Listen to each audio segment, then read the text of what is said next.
নমস্কার, আপনারা দেখছেন কবির সৌরভের ইউটিউব চ্যানেল। আমি রয়েছি কবির আপনাদের সঙ্গে এবং এই মুহূর্তে আমার সঙ্গে আছেন যার সম্পর্কে খুব একটা বিশেষণের প্রয়োজন হয় না। আমি শুধুমাত্র কিছু ডেজিগনেশনের কথা বলতে পারি।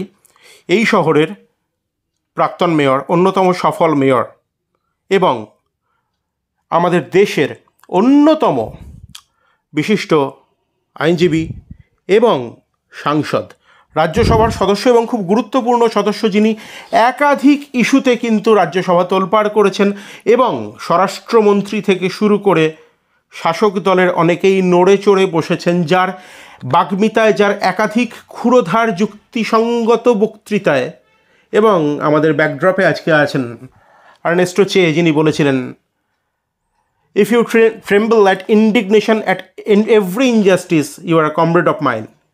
এবং এই মানুষটিকে আমরা এই বক্তব্যের সঙ্গে রিলেট করতেই পারি, কারণ 2011 পরবর্তী সময় আমাদের রাজ্যে একাধিক যে কেলেঙ্কারি, নজিরবিহীন কেলেঙ্কারি, সেখানে কিন্তু আর্তপীড়িত মানুষের ত্রাতা হয়ে আদালতে, রাজপথে এই মানুষটিকে বারবার দেখা গিয়েছে। এবং আগামী 7ই জানুয়ারি, আজকে 6ই জানুয়ারি আমরা এই এপিসোড শ্যুট করছি, এবং আগামী 7ই জানুয়ারি অর্থাৎ আগামীকাল কিন্তু শুনানি রয়েছে একটি হাই ভোল্টেজ মামলার, যার জন্য সারা রাজ্য, সারা দেশ তাকিয়ে আছেন বিকাশ রঞ্জন ভট্টাচার্যের দিকে। স্যার নমস্কার। খুব গুরুত্বপূর্ণ একটা মামলা এবং সারা দেশ, সারা রাজ্যের চোখ আপনার দিকে।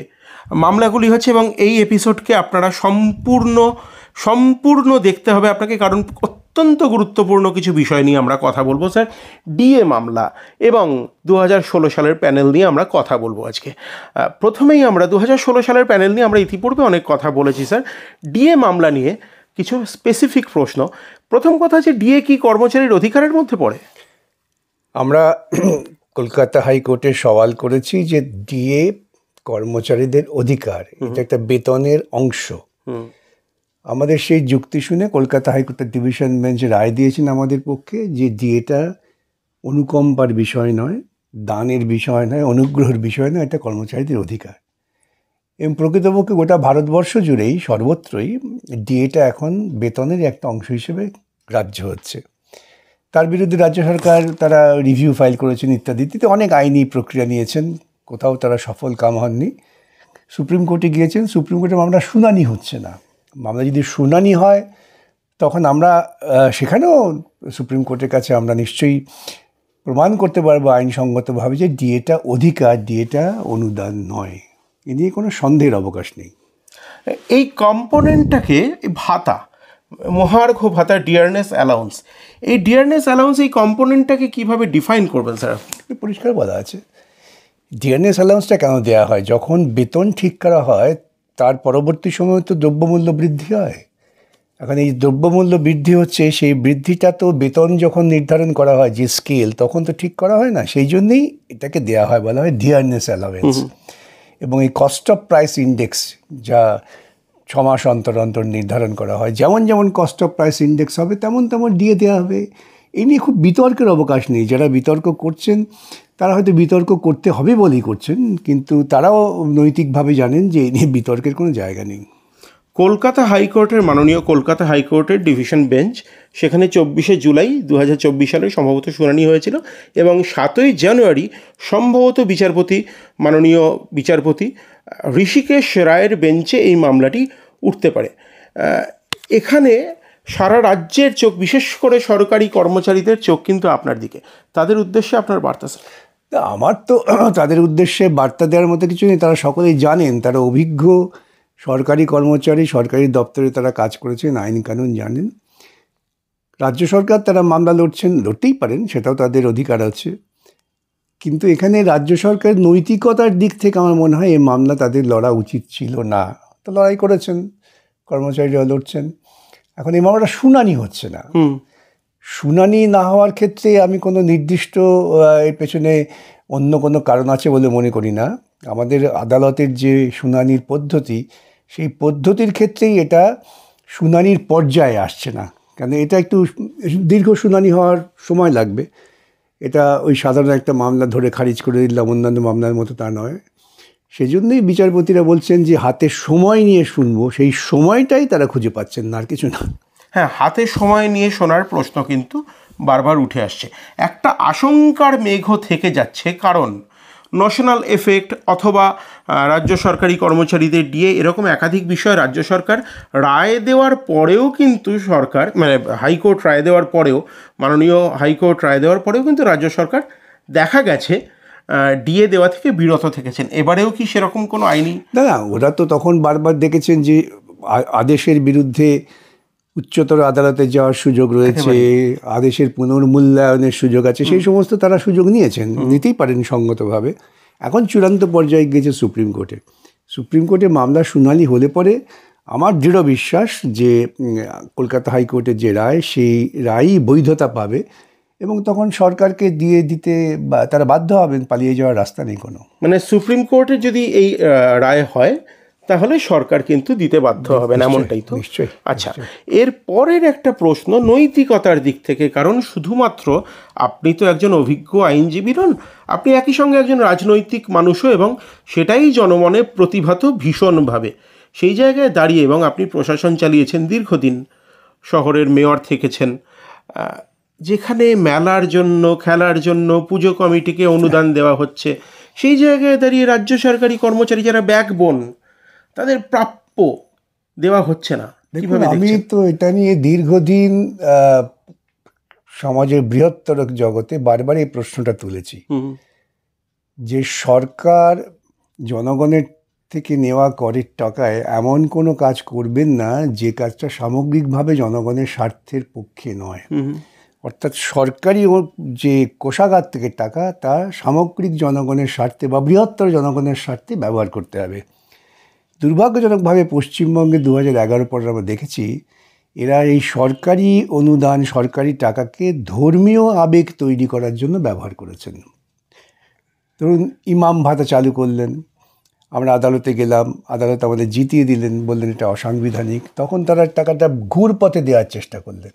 এতটাই অনৈতিক একটা সরকার যে বিষয়টাকে অসাংবিধানিক বলছেন কলকাতা হাইকোর্টের সর্বোচ্চ আদালত, মানে পশ্চিমবঙ্গের ক্ষেত্রে, তো সেটাকে আমরা অগ্রাহ্য করব। অগ্রাহ্য করার তো ভিন্ন ভিন্ন পথ আছে। ওই একটা প্রবাদ আছে না, খলের ছলের অভাব হয় না, এরকম। পুরোহিত ভাতা সমাজে কার উপকারে আসে? এই যে ক্লাবগুলোকে টাকা দেয়া হলো, দুর্গাপুজোয় টাকা দেওয়া হচ্ছে, এই একটা ক্ষেত্রেও কিন্তু সরকারের এই যে কোষাগার থেকে ব্যয় জনস্বার্থে নয়। কেন, আমরা তো ছেলেবেলা থেকে দেখেছি দুর্গাপূজা তখনও বাণিজ্য হতো, তখনও হাজার হাজার লাখো লাখো মানুষ আসতেন, তার জন্য সরকারের অনুদান দেওয়ার দরকার নেই।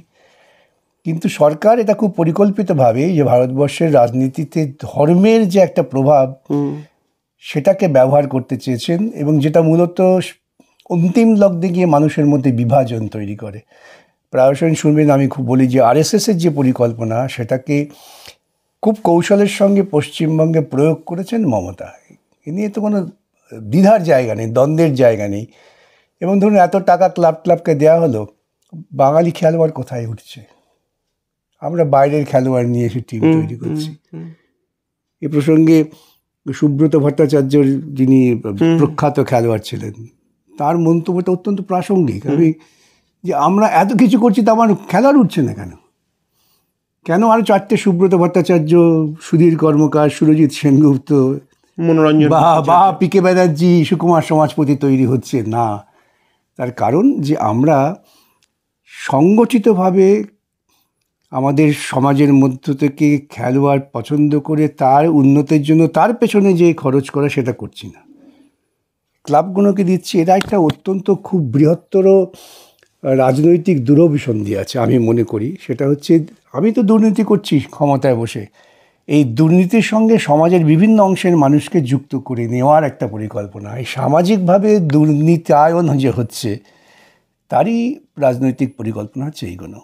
আমার স্যার একেবারে শেষের দিকে আসবো। আমি কোনোভাবে একজন স্বাধীন সাংবাদিক হিসেবে, ইন্ডিপেন্ডেন্ট একজন জার্নালিস্ট হিসেবে আমি কোনো স্টেটমেন্ট রাখছি না, কিন্তু আমি পড়াশোনা করতে গিয়ে দেখছিলাম যে তালিবান, ফর রাইট একটা গোষ্ঠী, তারা শরীয়তি আইন প্রতিষ্ঠা করার জন্য, এবং সাময়িক তারা জনপ্রিয়তা পেয়েছেন। আমি যদি হিটলার অবধি নাও যাই, একদম সাম্প্রতিক অতীতের বা বর্তমানের কথা আমি বলছি, একটু গভীরে গিয়ে দেখলে দেখা যাবে আমাদের দেশও কোথাও গিয়ে হয়তো একটা ধর্মান্ধতার পথে ফার রাইট একটা পলিটিক্যাল উইং। তো এতে পরিষ্কার, এ নিয়ে খুব বেশি গবেষণার দরকার নেই। সাম্প্রতিককাল প্রকৃতপক্ষে 2014 পরবর্তী সময় থেকে আরও 2011 আমাদের রাজ্যে যে যাত্রা শুরু হয়েছিল সেই পথ দেখেই 2014 পর গোটা ভারতবর্ষে মানুষের মধ্যে বিভাজন তৈরি করে দেওয়া হয়েছে। মানুষ একসঙ্গে থেকেছেন, হিন্দু, মুসলমান, বৌদ্ধ, খ্রিস্টান, তাদের মধ্যে কিন্তু এই রকম বিভাজনের তত্ত্ব, বিরোধের তত্ত্ব, পরস্পরের প্রতিদ্বন্দ্বী, এটা কিন্তু কখনো ছিল না। এখন রাজনৈতিকভাবে এই ধারণাটা তৈরি করে দেওয়া হয়েছে। যারা পাশাপাশি থেকেছেন তারাও আজকে একে অপরকে সন্দেহের চোখে দেখছেন। এক মারাত্মক ক্ষতিকারক দিক, যেটা অন্ততপক্ষে ভারতবর্ষের ঐতিহ্য, ভারতবর্ষের যে কৃষ্টি তার সঙ্গে খাপ খায় না। কিন্তু রাজনৈতিকভাবে কলুষিত রাজনৈতিক চিন্তা ভাবনার মধ্য দিয়ে এটা তো হয়েছে, এবং এ নিয়ে আমরা খুব দুশ্চিন্তায় আছি। আজকে আমি কলকাতা শহরের আশেপাশে শুনছি যদি হিন্দু মুসলমান তাদের মধ্যে বৈবাহিক সম্পর্ক হয় তাহলে ঘর ভাড়া দেওয়া যাচ্ছে না। ভয়ঙ্কর। আমাকে একটা মামলা করতে হয়েছে যেখানে হাউজিং সোসাইটি বলেছেন যে দেয়া মুসলমানকে দেওয়া যাবে না। কল্পনা করে ভাবা যায় পশ্চিমবঙ্গের মাটিতে। এটাই সবচেয়ে বেশি বেদনার এবং দুশ্চিন্তার। সেজন্যই প্রায়শই আমি বলার চেষ্টা করি যে আরএসএস তারা ভারতবর্ষের স্বাধীনতা সংগ্রামের বিরোধিতা করেছিলেন, তার কারণ তারা তাদের যে হিন্দু রাষ্ট্রের তত্ত্বকে গ্রহণ করাতে পারেননি। কিন্তু স্বাধীনতা উত্তরকালে ভারতবর্ষের প্রজাতান্ত্রিক ব্যবস্থার সুযোগ নিয়ে মানুষের বিভিন্ন ক্ষোভ বিক্ষোভকে কাজে লাগিয়ে আজকে তারা ভারতবর্ষকে প্রকৃতপক্ষে একমুখী, এককেন্দ্রিক চিন্তা যা ধ্বংসের পথে নিয়ে যাবে, বহুত্বের বিরোধিতা পরিষ্কারভাবে করছে। ভারতবর্ষ তো রবীন্দ্রনাথ বলছেন মহামানবের মিলন ক্ষেত্র, এই ভারতের মহামানবের সাগরে। আমার একদম শেষ প্রশ্ন স্যার, আরেকটা অত্যন্ত উদ্বেগ এবং শঙ্কার দিক, এবং এতে নিশ্চয়ই আপনিও খুব খুশি নন যে একাধিক কেন অসংখ্য শিক্ষক শিক্ষিকা SLST তাদের ভবিষ্যৎ কিন্তু কালো মেঘে ঢাকা। 2016 আমি SSCর প্যানেলের কথা বলছি। এতে আপনিও নিশ্চয়ই খুশি নন, আপনি একান্ত আলাপচারিতায় বহুবার বলেছেন, কিন্তু আপনি অপারগ। এই জায়গাটাকে কিভাবে অ্যাড্রেস করবেন, তাদের উদ্দেশ্যে কি বক্তব্য আপনার? দেখুন, মূল বিষয়টা হচ্ছে একটা ব্যাপক দুর্নীতি, সরকারি পরিকল্পনায় দুর্নীতি। এটা কিন্তু ধরুন কাজ করতে গিয়ে 2-4 জন অফিসার তারা দুর্নীতি করেছেন বিচ্যুতি, তা নয়, এটা সরকারি পরিকল্পনার দুর্নীতি। এবং এই দুর্নীতির ফলে সবচেয়ে বেশি ক্ষতিগ্রস্ত হচ্ছেন কিন্তু যথার্থভাবেই যারা মেধাপ্রাপ্ত তারা। এ নিয়ে বহু চিন্তা হয়েছে, মানে লোকে যে যাই বলুক না কেন, আমি অন্ততপক্ষে আমার জুনিয়র দিনে অনেক ভাবনা চিন্তা করেছি। কিন্তু দেখা যাচ্ছে যে দুর্নীতির বহরটা এত ব্যাপক, সেক্ষেত্র থেকে কাউকে নির্দিষ্ট হয়ে বাছাই করা একটা অসম্ভব ব্যাপার। অনেকের প্রশ্ন উঠছে সেগ্রিগেশন হচ্ছে না কেন? অসম্ভব ব্যাপার। আজকে যদি আপনার সূত্রটাই দুর্নীতিমূলক হয়ে থাকে, যারা দুর্নীতি করেছেন তারা দেখছে বাড়িতে খাটের তলায় কোটি কোটি টাকা পাওয়া যাচ্ছে, মন্ত্রীদের এদিক ওদিক সম্পত্তি সমস্ত বাড়ছে। এখন এরা খুব কৌশল করেই করে যারা দুর্নীতি করেন, যে 2-4 জন বা বেশ কিছু যারা যোগ্য তাদের ঢুকিয়ে দেন যাতে এই সেন্টিমেন্টটাকে ব্যবহার করা যায়। কিন্তু আমাদের দেশের যে আইন, সে আইনটা তো পরিষ্কার। সেখানে হচ্ছে যদি ব্যাপক দুর্নীতি হয়ে থাকে এবং বাছাই করা অসম্ভব, সেক্ষেত্রে যতই আমাদের কষ্ট হোক না কেন, আমাদের যতই রক্তক্ষরণ হোক না কেন, আমাকে দুর্নীতির বিরুদ্ধেই বলতে হবে। এই পশ্চিমবঙ্গের এই ক্ষেত্রে এই প্রসঙ্গটা বারবার এসছে, অত্যন্ত বেদনার। এখন যারা বলছেন যে তারা যোগ্য দাবি করছেন, নিশ্চয়ই তারা যোগ্য, হয়তো তারা তো তাদের পক্ষের আইনজীবী দিয়ে সওয়াল করিয়েছেন। সেই সওয়াল যদি আদালতের কাছে গ্রহণযোগ্য হয় তবে আদালত সেগুলো করবে, আর যদি না হয় কি করা যাবে। তারা আগামী দিনে তো নিশ্চয়ই আবার পরীক্ষায় বসতে পারবে, সেই প্রভিশন তো আছেই, এবং সেটাই করা উচিত। কথা শিক্ষা ব্যবস্থা, আমি আবারও বলি, জাতির মেরুদণ্ড। এটা কিন্তু বনকর্মী নিয়োগ বা পুলিশ কনস্টেবল নিয়োগ নয়, এটা শিক্ষা। যে শিক্ষা একটা গোটা জাতিকে তৈরি করে, প্রাইমারি, সেকেন্ডারি, যেখান থেকে আমাদের ছেলেদের চরিত্র গঠন হবে। তারা যদি দেখে যে আমরা দুর্নীতিমূলক প্রক্রিয়ার মধ্য দিয়ে আমাদের মাস্টারমশাইরা এসেছেন, তারা কি তাদের শ্রদ্ধা করবেন? তারা কি শিখবেন? তারা শিখবেন দুর্নীতিটাই তাহলে পদ্ধতি। এটাই করতে চায় একদল নির্দিষ্ট দর্শনের রাজনীতিকরা। যে সমাজটাকে ক্রমশ ক্রমশ পঙ্গু করে দেওয়া, যাতে তারা স্বাধীন চিন্তায় স্বাধীনভাবে কথা বলতে না পারে। এটা বৃহত্তর রাজনৈতিক পরিকল্পনা, সেটা যতক্ষণ না আমরা ধরতে পারছি এবং তার বিরুদ্ধে নির্দিষ্টভাবে জনমানসকে সংগঠিত করতে পারছি, তাহলে আমাদের প্রজন্মের পক্ষে অত্যন্ত ক্ষতিকারক। আর একটা বিষয় আমি শেষ করব, এখানেও আমি আমার কোনো স্টেটমেন্ট রাখছি না, কিন্তু একটা নোশন মানুষের মধ্যে তৈরি হয়েছে, আমরা যেটা ফিল্ড রিপোর্টে পেয়েছি বারবার করে, আপনি এবং আপনার সহযোগী, আপনার জুনিয়র আইনজীবীদের সম্পর্কে খুব কোট আনকোট একটা কথা বলা হচ্ছে, চাকরি খাচ্ছেন আইনজীবীরা। এটা হচ্ছে অর্থাৎ যারা এই দুর্নীতিমূলক প্রক্রিয়াটাকে বিভিন্নভাবে সামনে নিয়ে আসছেন, তাদের যদি কালিমালিপ্ত করতে পারো বা তাদের বিরুদ্ধে যদি মানুষের ক্ষোভকে সংগঠিত করতে পারো, তাহলে আর কেউ আসবে না আদালতে, আর কেউ যাবে না, কে লড়াই করতে যাবে। এখানে একটা দারুণ সোশ্যাল ইঞ্জিনিয়ারিং আছে স্যার, যে আমি দুর্নীতি করেছি, আমি আবার যদি দুর্নীতি সত্যি আপনার বক্তব্য অনুযায়ী হয়ে থাকে, সুপার নিউমারি পোস্ট আমি তৈরি করেছি, তাহলে কারুর চাকরি যাবে না আমি বললাম, কিন্তু সেটা আমি বললাম আদালতে নয় বা কোনো বৈধ জায়গায় দাঁড়িয়ে নয়, সেটা আমি বললাম জনগণের মধ্যে দাঁড়িয়ে, যার কোনো আইনি বৈধতার প্রশ্নই নেই, কিন্তু আপনাকে বাধ্য হয়ে আইনি কথা বলতে হচ্ছে। এখানে কি কোথাও কি একটু মানে রাজনীতির ক্ষেত্রে একটু পিছিয়ে আসছেন? না, অনেকে ভুল চিন্তাভাবনা থেকে অনেকে হয়তো ভাবছেন যে সত্যি তো যারা দরদি ইত্যাদি তাদের কী হবে। আমি একটা উদাহরণ আপনাকে দিই। আমি নির্বাচনের আগে আসানসোলে মিটিং করতে গিয়েছিলাম, তো সেখানে আমাদের যারা কর্মী বললেন যে এই যারা এরকম 2016 এসএসটি তারা কয়েকজন দেখা করতে চান। আমি যেখানেই যাই লোকে বলেন, জিজ্ঞাসা করেন। আমি চমকে উঠলাম যখন এক ভদ্রলোক, বয়স্ক ভদ্রলোক বলছেন, আমার মেয়ের চাকরি যাবে আমি জানি, আমার মেয়ে কোনো রকম দুর্নীতি করেনি সেটাও আমি জানি, কিন্তু আমি বলছি আপনি এই লড়াইটা চালিয়ে যান। আচ্ছা, বলছেন যে আমার মেয়ের চাকরি যাবে বলে আমি দুর্নীতির সঙ্গে সহমত পোষণ করতে পারি না, এই রকম নাগরিকতা আছে। সুতরাং এটা কঠিন, খুব দুঃখের, খুব বেদনার, কিন্তু আমার এই বেদনাটাকে যদি পরবর্তীকালে আমি সুদিনের কথা ভাবি, তাহলে সেটাকে আমার সংগঠিত করতে হবে তাদের বিরুদ্ধে যারা এত বড় দুর্নীতিটা পরিকল্পিতভাবে করেছেন।